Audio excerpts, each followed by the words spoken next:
हरे कृष्ण अंदरिकी हरे ओम नमो भगवते वासुदेवाय। ओम नमो भगवते भगवते वासुदेवाय। ओम नमो भगवते वासुदेवाय। ओम नमो भगवते वासुदेवाय।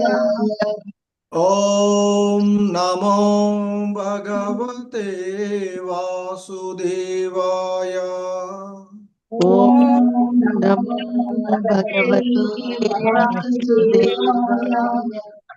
नारायणं नमस्कृत्य नरं चैव नरोत्तमम्।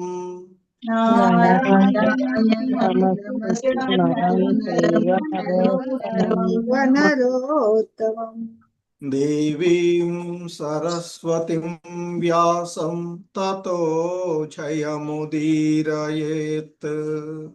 देवीं सरस्वतीं व्यासं ततो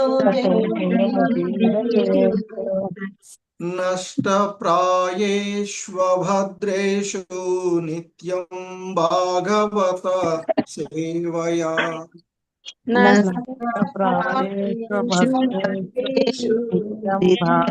भागवत सेवया।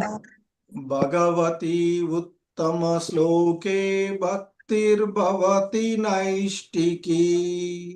भगवती उत्तमश्लोके भक्तिर्भवति नैष्ठिकी।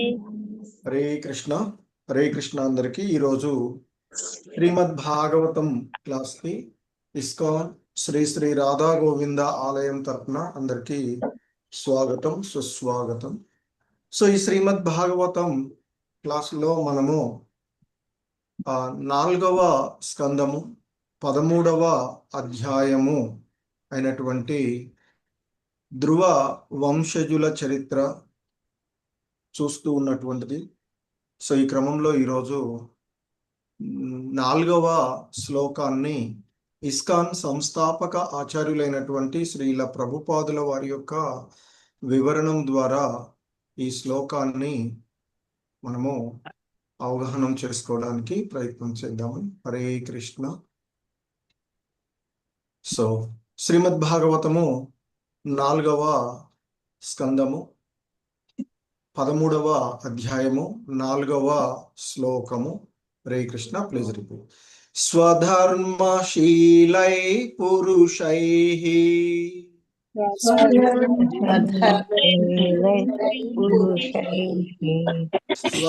స్వధర్మశీలై పురుషైః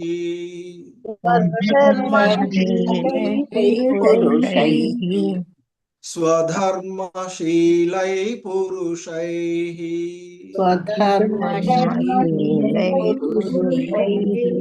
భగవాన్ యజ్ఞపూరుషః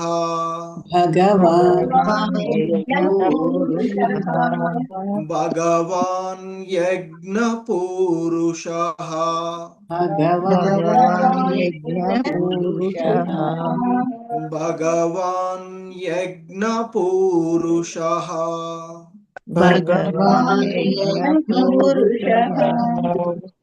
యుజ్యమానో భక్తిమతా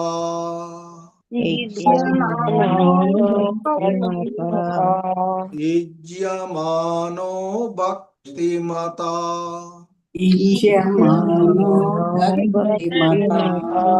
యుజ్యమానో భక్తిమతా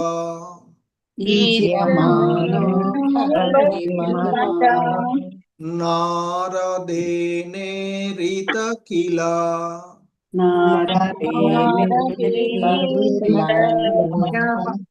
నారదేనేరిత కిల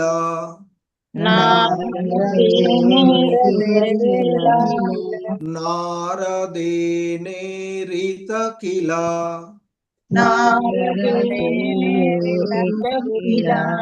స్వధర్మశీలై పురుషైః భగవాన్ యజ్ఞపూరుషః स्वधर्मशीलै पुरुषैः भगवान् यज्ञपुरुषः स्वधर्मशीलै पुरुषैः भगवान् यज्ञपुरुषः स्वधर्मशीलै पुरुषैः भगवान् यज्ञपुरुषः युज्यमानो भक्तिमता नारदेनेरित किल युज्यमानो भक्तिमता नारदेन किल युज्यमानो भक्तिमता नारदेनेरित किल युज्यमानो भक्तिमता नारदेन किल हरे कृष्ण మొత్తం శ్లోకం స్వధర్మశీలై పురుషైః భగవాన్ యజ్ఞపురుషః యుజ్యమానో భక్తిమతా నారదేనేరిత కిల स्वधर्मशीलै पुरुषैः भगवान् यज्ञपुरुषः युज्यमानो भक्तिमता नारदेनेरितः किल हरे कृष्ण हरे कृष्ण श्रीलता माताजी सरला देवी के माताजी हरे कृष्ण प्रभुजी प्रणामाలు प्रभुजी శ్లోక పైకి हरे कृष्ण ఒక నిమిషం ఓకే మా హరే కృష్ణ హరే కృష్ణ ప్రభుజీ ప్రణామాలు ప్రభుజీ ఓం నమో భగవతే వాసుదేవాయ స్వధర్మశీలై పురుషై భగవాన్ యజ్ఞపురుషః యుజ్యమానో భక్తిమతా నారదేనేరితః కిల హరే కృష్ణ ప్రభుజీ ధన్యవాదాలు हरे कृष्ण प्रभुते प्रणाम स्वधर्मशीलै पुरुषैः भगवान् यज्ञपुरुषः युज्यमानो भक्तिमता नारदेनेरितः किल धन्यवादाలు हरे कृष्ण के नागमणि माताजी जयप्रदा माताजी हरे कृष्ण प्रभुजी स्वधर्मशैल पुरुषः भक्तिमान् यज्ञपुरुषः युज्यमानो भक्तिमता नारदेनेरितः किल हरे कृष्ण प्रभुजी हरे कृष्ण प्रभुजी प्रणामालु स्वधर्मशीलै पुरुषैः भगवान् यज्ञपुरुषः युज्यमानो भक्तिमता नारदेनेरितः किल हरे कृष्ण श्रीनिवास सेविका माताजी विशालवती माताजी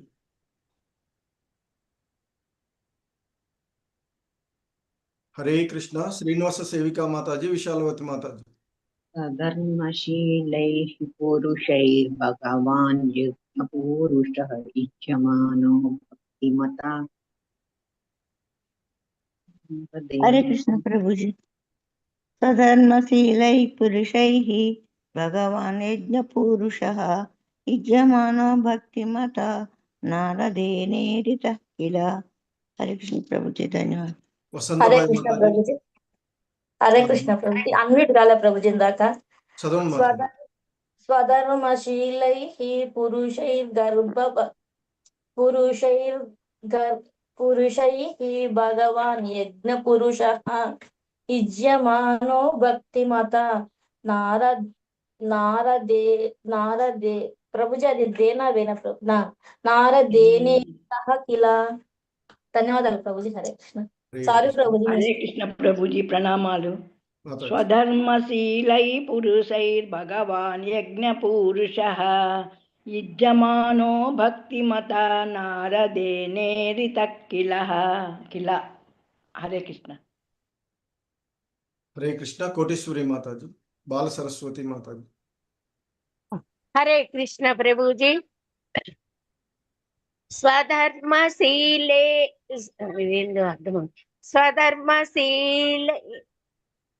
स्वधर्मशीलै पुरुषैर्भगवान् यज्ञपुरुषः युज्यमानो भक्तिमता नारदेनेरितः किल हरे कृष्ण मा प्रभुजी हरे कृष्ण माताजी चदव హరే కృష్ణ. ఓకే, బాల సరస్వతి మాతాజీ, అరుణ మాతాజీ. హరే కృష్ణ ప్రభుజీ. సదాశైలైః పురుషైః భగవాన్ పురుషः యజమానో భక్తిమాతా నారదేనైరత కిల. ధన్యవాదాలు. హరే కృష్ణ ప్రభుజీ. ధన్యవాదాలు.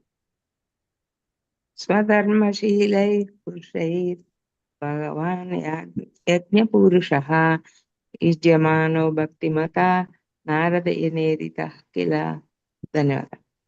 హరే కృష్ణ. రామాంజని మాతాజీ, పద్మిని వరదేవిదాసి మాతాజీ. హరే కృష్ణ ప్రభుజీ. నమస్కారములు. స్వధర్మశీలై పురుషైః భగవాన్ యజ్ఞ పురుషః యుజ్యమానో భక్తిమతా నారదేనేరితః కిల. హరే కృష్ణ ప్రభు. స్వధర్మశీలై పురుషైః భగవాన్ యజ్ఞ పురుషః యుజ్యమానో భక్తిమతా నారదేనైరితః కిల. హరే కృష్ణ. ధన్యవాదాలు. హరే కృష్ణ. మాధవి యమునా మాతాజీ, సిహెచ్ లక్ష్మీ మాతాజీ. హరే కృష్ణ ప్రభు. స్వధర్మశీలై పురుషై భగవాన్ యజ్ఞ పురుషః యుజ్యమానో భక్తిమతా నారదేనేరితః కిల. హరే కృష్ణ ప్రభుజీ. స్వధర్మశీలైః పురుషైః భగవాన్ యజ్ఞ పురుషః యుజ్యమానో భక్తిమతా నారదేనేరితః కిల. హరే కృష్ణ. ధన్యవాదాలు ప్రభుజీ. హరే కృష్ణ. రాజేశ్వరి మాతాజీ, వైజయంతి దేవిదాస్ మాతాజీ. హరే కృష్ణ ప్రభుజీ. ప్రణామాలు. స్వధర్మశీలై పురుషైః భగవాన్ యజ్ఞ పురుషః యుజ్యమానో భక్తిమతా నారదేనేరితః కిల. హరే కృష్ణ. హరే కృష్ణ ప్రభు. సర్వధర్మశీలై పురుషాన్ భగవాన్ యజ్ఞ పురుషం యుజ్యమానో భక్తిమతా నారదేనేరితం కిల. హరే కృష్ణ. రాధికా మాతాజీ, రామకృష్ణ ప్రభు.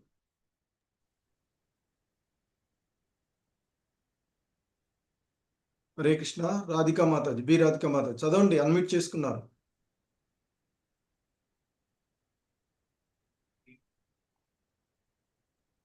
హరే కృష్ణ. ప్రాబ్లం అనుకుంటా ప్రభుజీ. నేను చదివేస్తాను ప్రభుజీ. చదివండి మాతాజీ ప్రభు మీరు.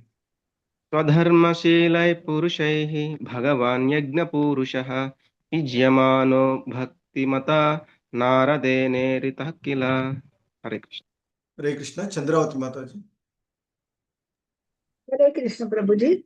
స్వధర్మశీలై పురుషైః భగవాన్ యజ్ఞ పురుషః యుజ్యమానో భక్తిమతా నారదేనేరితః కిల. హరే కృష్ణ ప్రభుజీ. హరే కృష్ణ ప్రభుజీ. ఇప్పుడు వాయిస్ వినపడుతుంది ప్రభుజీ. చదవండి. స్వధర్మశీలైః పురుషై భగవాన్ యజ్ఞ పురుషః యుజ్యమానో భక్తిమతా నారదేనేరితః కిల. హరే కృష్ణ ప్రభుజీ. సరళ మాతాజీ. హరే కృష్ణ. హరే కృష్ణ ప్రభుజీ. స్వధర్మశీలై పురుషైః భగవాన్ యజ్ఞ పురుషః యుజ్యమానో భక్తిమతా నారదేనేరితః కిల. హరే కృష్ణ. ఈ శ్లోకంలో ఉన్నటువంటి పదాల యొక్క అర్థాలు, భావము మరియు భాష్యాన్ని చూద్దాము. హరే కృష్ణ. స్వధర్మశీలైః యజ్ఞ విధులను నిర్వహించుచు పురుషైః పురుషులచే భగవాన్ భగవంతుడు యజ్ఞ పురుషః సమస్త యజ్ఞభోక్త యుజ్యమానః అర్చింపబడి భక్తిమత భక్తునిచే నారదేన నారదునిచే ఈరితః వర్ణింపబడెను ఇలా నిజముగా హరే కృష్ణ. భావము ప్రచేతసులు ధర్మానుష్ఠాన పరులై యజ్ఞమును నిర్వహించుచు ఆ విధముగా భగవానుని ప్రసన్నత కొరకై అర్చనము చేయునప్పుడు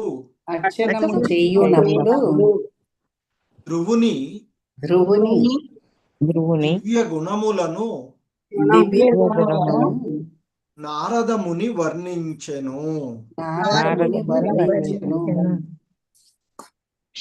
భాష్యం. నారదముని హరే కృష్ణ. నారదముని సర్వదా భగవల్లీలలను గానము చేయుచుండును. అతడు భగవంతుని కీర్తించుటయే గాక భగవద్భక్తులను కీర్తించుటకును ఇష్టపడునని ఈ శ్లోకమున మనము గాంచవచ్చును. కృష్ణ భక్తి ప్రచారమే నారదముని కార్యము. ఈ ప్రయోజనము కొరకే అతడు నారద పంచరాత్రమను గ్రంథమును రచించెను. ఏ విధంగా భక్తి యోగమును నిర్వహించుచు భగవత్ ప్రీత్యర్థము 24 గంటలు యజ్ఞ నిర్వహణలో నెలకొన వచ్చునో భక్తులు దాని నుండి సమాచారమును పొందవచ్చును. భగవద్గీతలో తెలుపబడినట్లు బ్రాహ్మణులు, క్షత్రియులు, వైశ్యులు, శూద్రులు అనేది 4 వర్ణములను భగవానుడు సృజించెను. ఆ ప్రతి వర్ణము వారు ఏ విధంగా భగవంతునికి ప్రియమును గూర్చవచ్చునో నారద పంచరాత్రమున స్పష్టంగా వివరింపబడినది. భగవద్గీత 18వ అధ్యాయము 45వ శ్లోకము యందు స్వే స్వే కర్మణ్యభిరతః సంసిద్ధిం లభతే నరః అంటే విద్యుక్త ధర్మములను నిర్వహించుట ద్వారా మనుజుడు దేవదేవుని ప్రసన్నుని చెయ్యగలడు అని చెప్పబడినది. శ్రీమద్ భాగవతము 1వ స్కందము 2వ అధ్యాయము 11వ శ్లోకమునందు కూడా స్వనిష్టతస్య ధర్మస్య సంసిద్ధిర్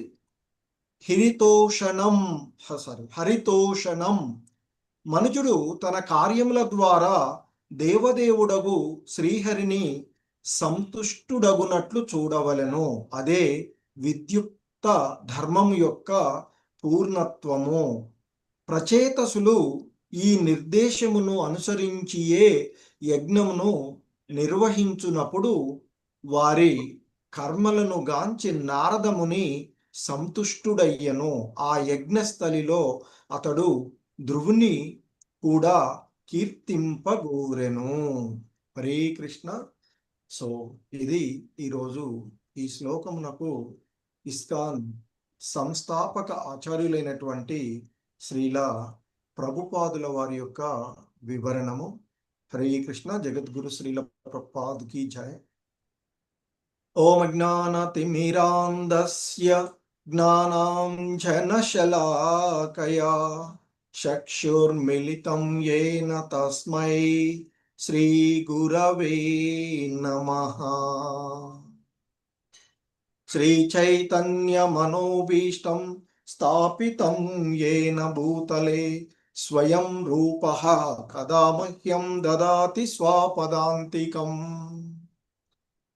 వందేహం శ్రీగురు శ్రీయుతపదకమలం శ్రీగురూన్ వైష్ణవాంశ శ్రీరూపం సాగ్రజాతం సహగణ రఘునాథాన్వితం తం సజీవం సాద్వైతం సావధూతం పరిజన సహితం కృష్ణ చైతన్య దేవం శ్రీ రాధా కృష్ణ పాదాన్ సహగణ లలితా శ్రీ విశాఖాన్వితాంశ.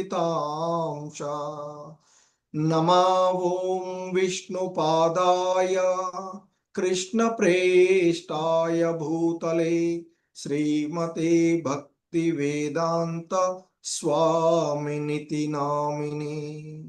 నమస్తే సారస్వతే దేవే గౌరవాణి ప్రచారిణి నిర్విశేష శూన్యవాది పాశ్చాత్యదేశతారిణి. నమో మహావదన్యాయ కృష్ణ ప్రేమ ప్రదాయతే కృష్ణాయ కృష్ణ చైతన్య నామ్నే గౌరిత్విషే నమః. హే కృష్ణ కరుణా సింధో దీన బంధో జగత్పతే గోపేశ గోపికా కాంత రాధా కాంత నమోస్తుతే. తప్త కాంచన గౌరాంగీ రాధే వృందావనేశ్వరి వృషభానుసుతే దేవి ప్రణమామి హరిప్రియే. వాంఛాకల్పతరుభ్యశ్చ కృపా సింధుభ్య ఏవ చ పతితానాం పావనేభ్యో వైష్ణవేభ్యో నమో నమః. జయ శ్రీ కృష్ణ చైతన్య ప్రభు నిత్యానంద శ్రీ అద్వైత గదాధర శ్రీవాసాది గౌర భక్త వృంద. హరే కృష్ణ కృష్ణ కృష్ణ హరే హరే హరే రామ రామ రామ హరే హరే. హరే కృష్ణ. ధ్రువుని వంశస్థుల యొక్క చరిత్ర మనము చూస్తూ ఉన్నటువంటిది. సో ఈ క్రమంలోనే మరి వాస్తవానికి ఇక్కడ మహాభక్తుడైనటువంటి విదురుడు, గొప్ప ఆచార్యుడైనటువంటి మైత్రేయ మునిని, ఇంకా ఆ ధ్రువ చరిత్ర అంతా కూడా అంటే ధ్రువుని యొక్క ఆ స్థిర భక్తి గురించి తెలుసుకున్న తర్వాత, విన్న తర్వాత, ఇంకా అతనికి ఆ భగవంతుని యొక్క భక్తుల యొక్క లీలలను గురించి, భగవద్భక్తులు గురించి తెలుసుకోవాలనేటువంటి విషయము ఆయనకి జిజ్ఞాసుడైనటువంటి విదురుడు మైత్రేయ మునితో అడుగుతూ ఉన్నటువంటి సందర్భంలోనే చూస్తూ ఉన్నాము. ఎందుకంటే ఆయన నారదుడి గురించి మాట్లాడతాడు. నారదుడు మహాభాగవతుడని నాకు తెలుసు, విన్నాను. అంటే తెలుసు అంటే ఇక్కడ విన్నాను, ఎందుకంటే ఇదంతా కూడా పరంపరలో విన్నటువంటిదే కనుక. మరి అతడు నారద పాంచరాత్రిక విధియుక్త భక్తి యోగాన్ని రచించాడు అని చెప్తున్నారు కదా. మరి ఆయన దేవదేవుణ్ణి ప్రత్యక్షంగా దర్శించినటువంటి వాడు. ఆయన మరి ఆ ప్రచేతసుల దగ్గరికి వెళ్ళి ధ్రువుడి గురించి, ధ్రువుని యొక్క దివ్య గుణాలను గురించి మరి చర్చించారు అంటున్నారు కదా. ఎవరు ఆ ప్రచేతసులు అనేటువంటి విషయాన్ని కూడా ఆయన అడిగినటువంటి ఆ అంశాన్ని మనం పూర్వపు శ్లోకాలలో విన్నాం.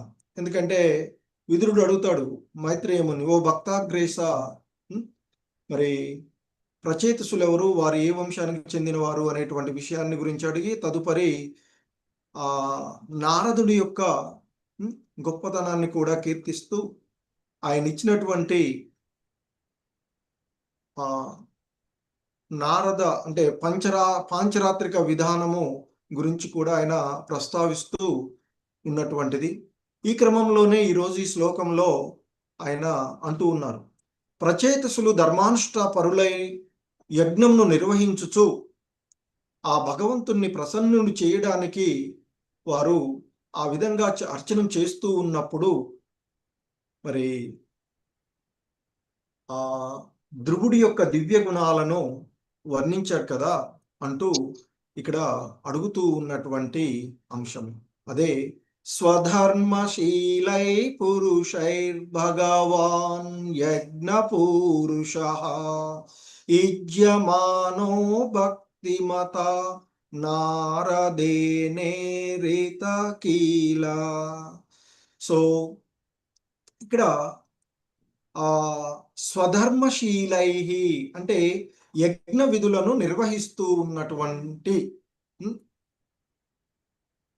ఆ ఎవరు ప్రచేతసులు అంటే ఆ ప్రచేతసులు ధర్మానుష్ఠాన పరులై యజ్ఞమును నిర్వహించుచు భగవాన్ యజ్ఞ పూరుష సమస్త యజ్ఞభోక్త అయినటువంటి ఆ భగవంతుణ్ణి గురించి యజ్ఞమాన భక్తిమత. సో మరి ఆ విధంగా వారి చేత అర్చింపబడి ఉన్నటువంటి వారికి నారదేన ఈరిత కిలా, నారద ఈ మేరిత కిలా అని చెప్తూ ఈరిత కిలా అని చెప్తూ నారదేన నారదముని చేత మరి వర్ణించబడినటువంటిది ఆ విధానం గురించి ఇక్కడ చెప్తూ ఉన్నారు. సో ఇక శ్రీల ప్రభుపాదుల వారి యొక్క భాష్యంలో మనకి తెలియచేస్తూ ఉన్నటువంటి అంశాలను మనం చూసినట్లయితే నారదముని గొప్ప భక్తుడు కదా, భగవంతుణ్ణి దర్శించుకోగలిగినటువంటి వాడు. మరి ఆయనకు కూడా ఆ విధమైనటువంటి స్థితి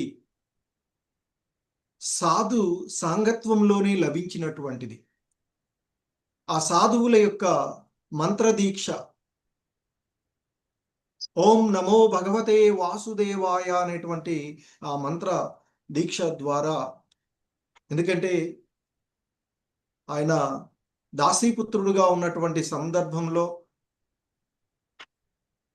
మరి చాతుర్మాస్య దీక్షలో ఉన్నటువంటి సాధువులు ఒక బ్రాహ్మణుడి ఇంటికి వచ్చి అక్కడ ఉన్నటువంటి సందర్భంలో వారి సాంగత్వంలో వారికి పరిచర్యలు చేయడం ద్వారా మహోన్నతమైనటువంటి స్థితిని పొందినటువంటి నారదముని, అటువంటి నారదుడు సశరీరంగా భగవంతుని ఏ లోకానికి వెళ్ళాలంటే అక్కడికి వెళ్ళగలిగి భగవంతుని ఏ సమయంలోనే దర్శించుకోగలిగేటువంటి ఆ నారద ముని నిరంతరము నారాయణ నారాయణ అంటూ ఆయన భగవంతుని యొక్క లీలల్నే గానం చేసేటువంటి వాడు కదా. ఆ తంబూర పట్టుకుని నిరంతరము ఆ నారదముని భగవంతుని యొక్క లీలలను గానం చేస్తూ ఉంటుంటాడు. మరి ఇక్కడ ఆ ప్రచేతసులు ధర్మానుష్ఠాన పరులైనటువంటి ప్రచేతసులు యజ్ఞాన్ని నిర్వహిస్తూ ఉన్నప్పుడు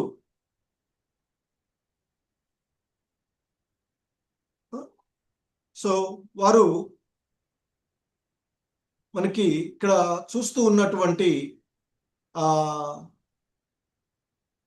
ప్రాచీన బరీహి యొక్క కుమారులైనటువంటి వాళ్ళు వీళ్ళు 10 మంది రాజకుమారులని చెప్తారు ఈ ప్రచేతసులు అనేటువంటి వారు. వారు ఎంతో గొప్పగా భగవంతుని ఆత్మ సాక్షాత్కారం గురించి మరి వారికి శివుడే రుద్రగీతాన్ని బోధించినటువంటి ఆ గీతాన్ని ఎంతో భక్తితో జపించి భగవంతుణ్ణి ప్రసన్నం చేసుకున్నటువంటి వారు. అటువంటి ఆ ప్రచేతసులు మరి వాళ్ళు ఎటువంటి డిస్టర్బ్ లేకుండా సముద్రంలోనికి వెళ్ళి తపస్సు చేస్తూ ఉన్నటువంటి వారు. అక్కడ వారు వేల సంవత్సరాలు ధ్యానిస్తూ ఉన్నటువంటి వారు. అటువంటి ధర్మానుష్ఠులు పరులైనటువంటి వాళ్ళు యజ్ఞం నిర్వహిస్తూ ఉన్నటువంటి ఆ ప్రదేశానికి వెళ్ళినటువంటి నారద మహర్షి ఆ భగవంతుణ్ణి నిరంతరము ఆ భగవంతుని యొక్క లీలలను కీర్తించేటువంటి నారదుడు ఆయన యొక్క భక్తులైనటువంటి వారిని కూడా కీర్తిస్తూ ఉంటాడు అనేటువంటిది, అలా కీర్తించడానికి కూడా ఇష్టపడతాడు. అందున ఆయన యొక్క శిష్యుడైనటువంటి స్థిర భక్తిని పొందినటువంటి వాడు, చాలా చిన్న వయసులోనే స్థిరమైనటువంటి భక్తిని మరి పొందినటువంటి ఆ భగవంతుని యొక్క దర్శనాన్ని, భగవంతుని మెప్పించగలిగినటువంటి వాడిని సాధారణంగా జయింప చక్యము కానటువంటి ఆ భక్తవత్సలుడైనటువంటి శ్రీహరినే ఆయన వశపరుచుకున్నటువంటి వాడు కనుక అటువంటి భక్తుల యొక్క లీలలను నారదుడు కీర్తించడానికి ఇష్టపడతాడు అనేటువంటిది ఇక్కడ చెప్తూ ఉన్నాం. ఎందుకంటే అంతకుముందు కూడా మనం చూసాము, తన శిష్యుని యొక్క ఔన్నత్యానికి ఎంతో ముదము నొందినటువంటి నారద మహర్షి తన శిష్యుడైనటువంటి ధ్రువుడి గురించి ఒక 3 శ్లోకాలు చెప్పాడు అంటూ విన్నటువంటిది. సో దీని అర్థం ఏమవుతుందంటే ఇక్కడ వైష్ణవుడు అనేటువంటి వాడు ఇతరులను కూడా ఎప్పుడు నిరంతరం కీర్తిస్తూ ఉంటుంటారు. భగవంతుని యొక్క భక్తులను కూడా నిరంతరం కీర్తించడానికి ఇష్టపడుతూ ఉంటుంటారు. అంటే దీని అర్థం అసూయ లేదు అనేటువంటిది వైష్ణవుల్లో తెలుస్తూ ఉన్నటువంటిది. మరి భక్తి ప్రచారమే నారదుడి యొక్క కార్యమైనటువంటిది. ఆ కార్యమును నెరవేర్చేటువంటి సందర్భంలోనే ఆయన నారద పంచరాత్రము అనేటువంటి గ్రంథాన్ని, ఎందుకంటే భగవంతుడి నుంచి ఇవ్వబడినటువంటి అంశాలనే, ఆయన భగవంతుడి ద్వారా పొందినటువంటి అంశాలనే ఆయన రచించినట్లుగా మనకి ఇక్కడ తెలుస్తూ ఉన్నటువంటి అంశం.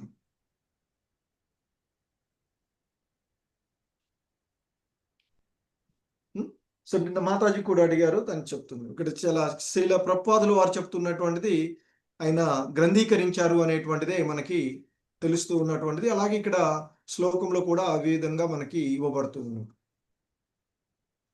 సో కనుక అంటే భగవంతుని యొక్క లీలలను, భక్తుల యొక్క లీలలను కీర్తించడమే కాకుండా మరి భక్తులు భగవంతుని ఏ విధంగా కీర్తించాలి, ఏ విధంగా ఆయనని భక్తిలో నిమగ్నం అవ్వాలి అనేటువంటి దాని కొరకు ఆయన మరి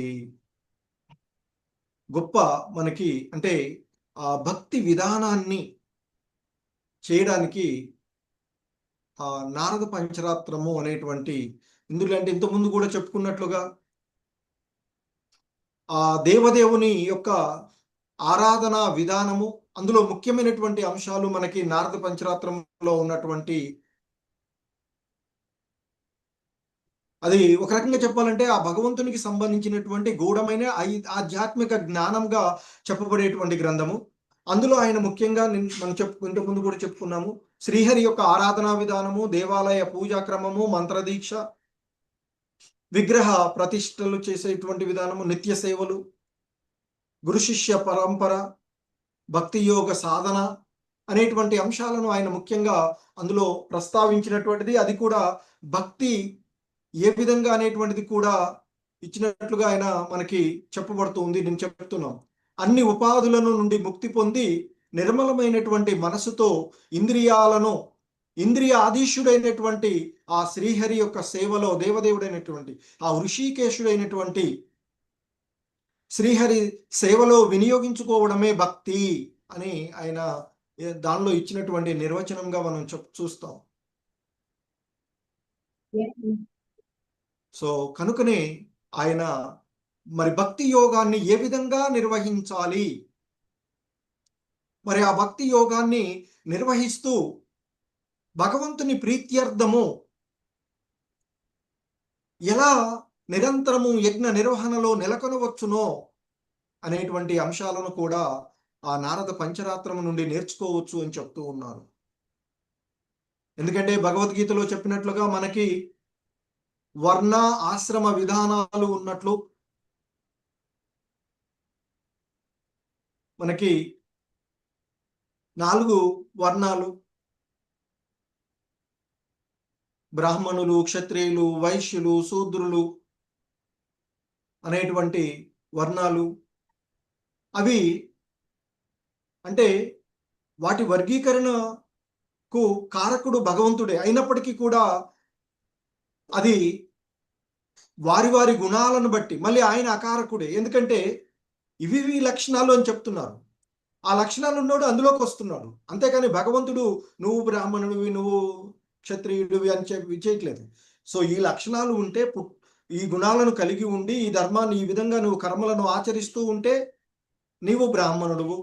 ఈ విధమైనటువంటి గుణాలుండి ఈ విధమైనటువంటి కర్మలను నీవు ఆచరిస్తే క్షత్రియుడు అని మనకి భగవద్గీతలో బ్రాహ్మణుల యొక్క లక్షణాలు ఏంటి? సత్వగుణంలో ఉండి, దైవ చింతన కలిగి ఉండి, సమాజానికి అవసరమైనటువంటి హితము కొరకు సరైనటువంటి ఆధ్యాత్మిక జ్ఞానాన్ని బోధించేటువంటి వాడు బ్రాహ్మణుడిగా చెప్పబడేటువంటిది. అలాగే ఈ సమాజంలో ఉండేటువంటి మందమతులైనటువంటి అమాయక జనాన్ని తన యొక్క చౌర్యంతో కాపాడవలసినటువంటి బాధ్యత క్షత్రియులకు ఉన్నట్లుగాను. కనుకనే కదా భగవద్గీతలో అర్జునుడు క్షత్రియుడుగా క్షత్రియ ధర్మాలను కలిగి క్షత్రియ కర్మలను నిర్వర్తించినటువంటి అర్జునుడు తన స్వధర్మాన్ని విస్మరించిన కారణంగానే అతనికి ఆత్మతత్వాన్ని, భక్తిని, కర్మయోగాన్ని, భక్తి యోగాన్ని, జ్ఞానయోగాన్ని, ధ్యాన యోగాన్ని, ఆత్మజ్ఞానాన్ని, అంటే ఒక మానవ జీవన విధానం ఏ విధంగా ఉండాలో బోధించినటువంటిది భగవద్గీత చూస్తాం కదా. చివరికి అన్ని బోధించిన తర్వాత కూడా చివరికి ఆయన చెప్పింది ఏంటి? భగవద్గీత చివరికి 18వ అధ్యాయంలో చివరిలో చెప్తారు, సర్వధర్మాన్ పరిత్యజ్య మామేకం శరణం వ్రజ. అన్ని ధర్మాలను వదిలి నాకు శరణజొచ్చు, నేను నిన్ను అన్ని పాపముల నుండి ముక్తుణ్ణి చేస్తాను అని చెప్తున్నారు.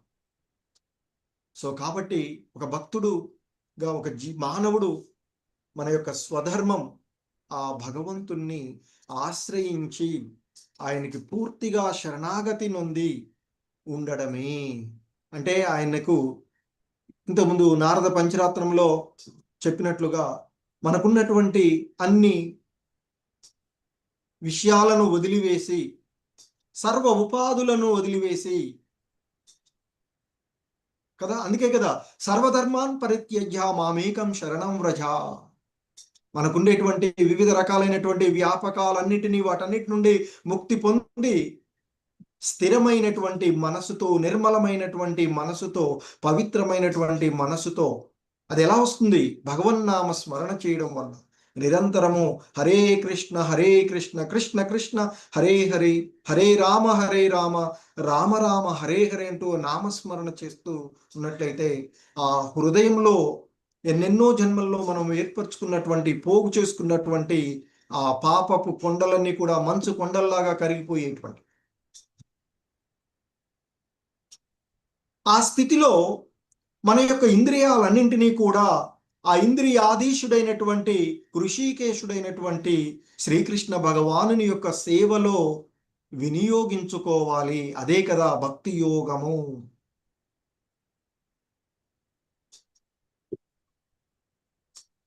సో ఆ విధంగా మరి అలాగే శ్రీల ప్రభుపాదులు వారు చెప్తున్నారు, విద్యుక్త ధర్మములను నిర్వహించుట ద్వారా, అంటే ఏ స్వభావాలను మనం కలిగి ఉన్నామో ఆ స్వభావాలకు అనుకూలమైనటువంటి మన యొక్క కర్తవ్యాన్ని నిర్వర్తిస్తూ భగవద్గీతలో చెప్తారు, మానవుడు తన యొక్క స్వధర్మాన్ని నిర్వర్తిస్తూ ఏ విధంగా మహోన్నతమైన స్థితిని చేరుకోవచ్చో నేను నీకు చెప్తాను అర్జున అంటూ చివరికి 17 అధ్యాయాలలోనే భగవద్గీత ముగిసినప్పటికీ వాటన్నిటి యొక్క సారాంశంగా 18వ అధ్యాయంలో చెప్పేటప్పుడు మరొక్కసారి మనకు చెప్తారు, ఎవరి ధర్మాన్ని వాళ్ళు సక్రమంగా నిర్వర్తించడం ద్వారా మనిషి మహోన్నతమైనటువంటి స్థితిని, భక్తి యోగ స్థితిని పొందవచ్చు, బ్రహ్మభూత స్థితిని పొందవచ్చు అనేటువంటిది కూడా చెప్పబడినటువంటిది. మరి అదే విషయాన్ని మనకి ఇక్కడ మరొక శ్లోకాన్ని కూడా మనకి గుర్తు చేస్తూ ఉన్నారు శ్రీల ప్రభుపాదుల వారు. భగవద్గీతలోని మొదటి స్కందంలోని 2వ అధ్యాయంలోని 13వ శ్లోకం. 2వ అధ్యాయము భగవతత్వము మరియు భక్తియుత సేవ. ఆ భగవంతుని యొక్క తత్వము, అలాగే భక్తి ఎలా కొనసాగించాలి అనేటువంటి విషయాన్ని మనకి ఆ అధ్యాయంలో వివరించేటువంటిది చూస్తాం మనం. సో ఆ క్రమంలోనే మనకి ఒక శ్లోకం చెప్పబడుతూ ఉంటుంది, అత పుంభిర్ద్విజ శ్రేష్ట వర్ణాశ్రమ విభాగశః స్వనుష్ఠిస్తస్య ధర్మస్య సంసిద్ధిర్ హరితోషణం. హరితోషణం దేవదేవుడైన శ్రీకృష్ణుని ముదము కొరకు. ఏంటి అక్కడ చెప్తారు, ఆయన చెప్తుంటారు, ఓ ద్విజశ్రేష్ఠులారా, కనుకనే శ్రీకృష్ణ భగవానునికి ముదము గూర్చుటయే వర్ణాశ్రమ పద్ధతి. మనకు ఉన్నటువంటి 4 వర్ణాలలో ఎవరి గుణాలను అనుసరించి వారు వారి వారి యొక్క కర్తవ్యాలను సరిగా నిర్వర్తించడం ద్వారా వర్ణాశ్రమ పద్ధతిని అనుసరించి బ్రాహ్మణ గుణాలు కలిగిన వాళ్ళు బ్రాహ్మణ ధర్మాన్ని నిర్వర్తిస్తూ, క్షత్రియ స్వభావం కలిగిన వారు వారి యొక్క ధర్మాన్ని నిర్వర్తిస్తూ, వైశ్యులు ఈ సమాజానికి అవసరమైనటువంటి ఆర్థిక వనరులను సమకూర్చడము, పాడి పంటలను వృద్ధి చేయడము వైశ్యుల యొక్క లక్షణం. అలాగే శూద్రులు మరి ఎందుకంటే ఈ సమాజానికి శారీరకమైనటువంటి శ్రమ ద్వారా కూడా కొన్ని అవసరం అవుతుంది. ఆ విధంగా ఎవరైతే ఉంటారో అలా చేసేటువంటి వాడు శూద్రుడు. అంతేగాని ఏదో ఒక కుటుంబంలో పుట్టి మంచి గొప్ప గుణాలను కలిగి భక్తితో భావంలో ఉన్నంత మాత్రాన వాడు శూద్రుడు అవ్వాల్సిన అవసరం లేదు. వాడు బ్రాహ్మణ స్థితికి ఎదగవచ్చు. అదే భగవద్గీత చెప్తుంది. ఇస్కాన్లో కూడా మనకి మరి భక్తి సిద్ధాంత సరస్వతుల వారి నుండి శ్రీల ప్రభుపాదుల వారి వరకు కూడా మనకి అవకాశాన్ని ఇస్తూ ఇస్కాన్ సంస్థలో ఏర్పాటు చేయబడినట్టు.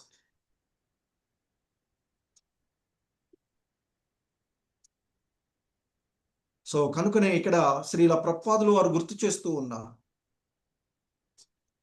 స్వనిష్ఠితస్య ధర్మస్య సంసిద్ధి హరితోషణం అంటూ చెప్పబడినటువంటిది. అంటే మనిషి తన స్వధర్మమునకు నిర్దేశించబడినటువంటి కర్మలను వనరించుట ద్వారా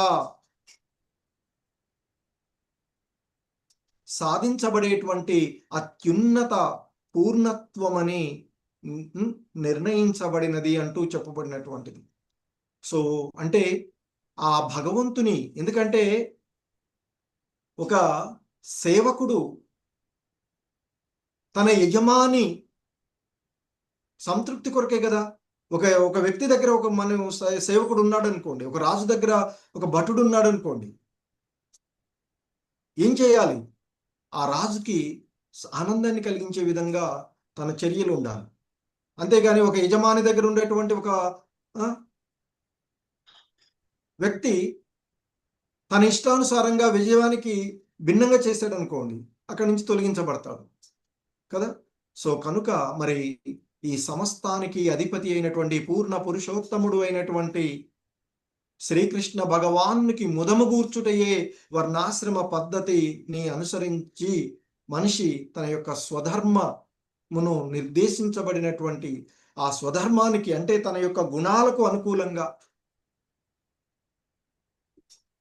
కర్మలను వనరించడం ద్వారానే మహోన్నతమైనటువంటి స్థితిని పొందవచ్చు అనేటువంటిది మరి మనకి ఇక్కడ చెప్పబడుతూ ఉన్నటువంటి. ఎందుకంటే ఈ వర్ణాలు మానవుల యొక్క గుణాలు కర్మలను అనుసరించి ఉన్నటువంటివి, అంతేకాని జన్మపై ఆధారపడినవి కాదు అని మనకి శ్రీల ప్రభుపాదుల వారు చాలా చోట్ల భాష్యాల్లో చాలా స్పష్టంగా చెప్పబడినటువంటి. అదేవిధంగా ఈ 4 వర్ణాలతో పాటు 4 ఆశ్రమాలు కూడా కలిగినటువంటివి. అవే బ్రహ్మచర్య జీవనము, గృహస్థ జీవనము, వానప్రస్థ జీవనము, భక్తియుతమైనటువంటి సేవను కలిగినటువంటి జీవనము అనేటువంటివి, సన్యాస ఆశ్రమం. సో కాబట్టి ఈ మానవ సంఘం యొక్క శ్రేయస్సు కొరకే ఉన్నటువంటివి వర్ణాశ్రమాలు తప్ప ఒకళ్ళనొకళ్ళు విభేదించుకొని ఒకళ్ళనొకళ్ళు చేసుకోవడానికి కాదు ఉన్నటువంటివి. ఈ విధంగా వర్ణ ఆశ్రమ పద్ధతులు ఉన్నప్పుడే ఈ సమాజం, ఏ సమాజమైనా సరి అయినటువంటి మార్గంలో పురోభివృద్ధి చెందుతూ ఉంటుంది అని చెప్తూ ఉంటుంటారు. అందుకే కదా ఒక కుటుంబం ఉందనుకోండి, ఎవరెవరు ఏ పనులు చేయాలో ఆ పనులు చేస్తూ ఉంటుంటారు. ఒక వ్యవస్థ ఉందనుకోండి, ఒక స్కూల్ ఉందనుకోండి, హెడ్ మాస్టర్ ఏం చేయాలో అది చేస్తుంటాడు, సైన్స్ టీచర్ ఏం చేయాలో సైన్స్ టీచర్ చేస్తాడు, మ్యాథమెటిక్స్ టీచర్ ఏం చేయాలని చెప్తాడు, సోషల్ టీచర్ ఏం చేయాలని. అందుకు ఆయన చదువుకున్నాడు, ఆయన గుణం అది, ఆయన ఆ స్వభావాన్ని కలిగి ఉన్నాడు. అంతేగాని సోషల్ టీచర్ వచ్చేసి మ్యాథమెటిక్స్ చెప్తా అంటే కుదరదు, కష్టమవుతుంది కదా. కాబట్టి అది కూడా ఏంటి, అది దాన్ని ఎవరు సోషల్ టీచర్ నువ్వు ఇదే కావాలని ఎవరు ఫోర్స్ చేయలేదు కదా. మన గుణాన్ని అనుసరించి మనం సోషల్ టీచర్ అయ్యాము, మన గుణాన్ని అనుసరించి మనం సైన్స్ టీచర్ అయ్యాము, లేదా మన గుణాన్ని అనుసరించి మనం లాంగ్వేజ్ టీచర్ అవుతాము. సో అలాగే ఈ సమాజంలో కూడా ఉండేటువంటి మానవులందరూ, ఈ సమాజం అంటే అది ఎక్కడ ఒక భారతదేశానికే కాదు. అందుకే మనకి శ్రీల ప్రభుపాదులు వారు పాశ్చాత్య దేశాల్లో చెప్పినప్పుడు చెప్తారు, ఈ వర్ణ ఆశ్రమాలు అనేటువంటివి మీ హిందువులకి మీకే కదా అంటే కాదు, సర్వ మానవాళికి అని చెప్తారు. ఈ వర్ణ ఆశ్రమ విధానం అనేటువంటిది ఒక భారతదేశానికి పరిమితమైంది కాదు. ఎక్కడ మానవాళి ఉంటే అక్కడ ఉన్నట్లే ఈ ఆశ్రమ ధర్మాలు. ఎందుకంటే ఎక్కడ మానవ సమాజం ఉంటే అక్కడ ఆ సమాజానికి అవసరమైనటువంటి హితబోధలు చేసేటువంటి వాళ్ళు ఉంటారు, వాళ్ళు బ్రాహ్మణులుగాను. అదే సమయంలో అక్కడ ఉండేటువంటి ఆ జనాలను రక్షించేటువంటి బాధ్యతలు తీసుకున్నటువంటి వాళ్ళు కూడా ఉంటారు, అటువంటి వాళ్ళే క్షత్రియులు.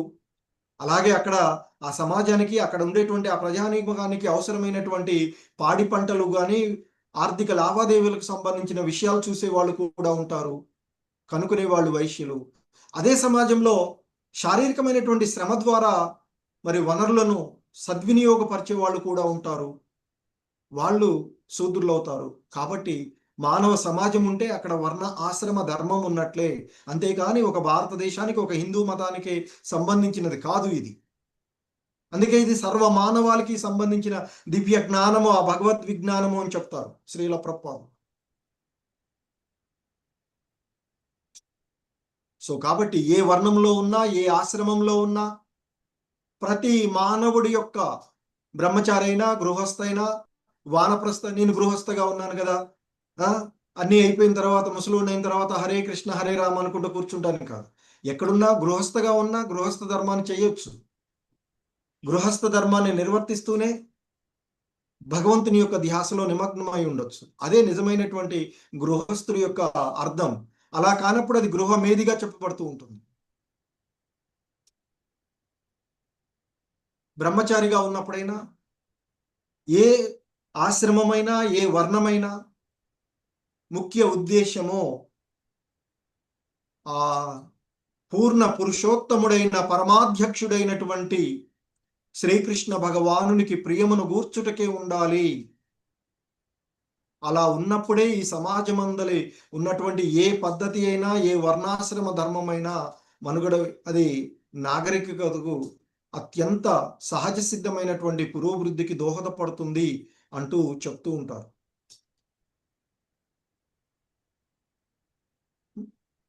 సో కనుకనే మనకి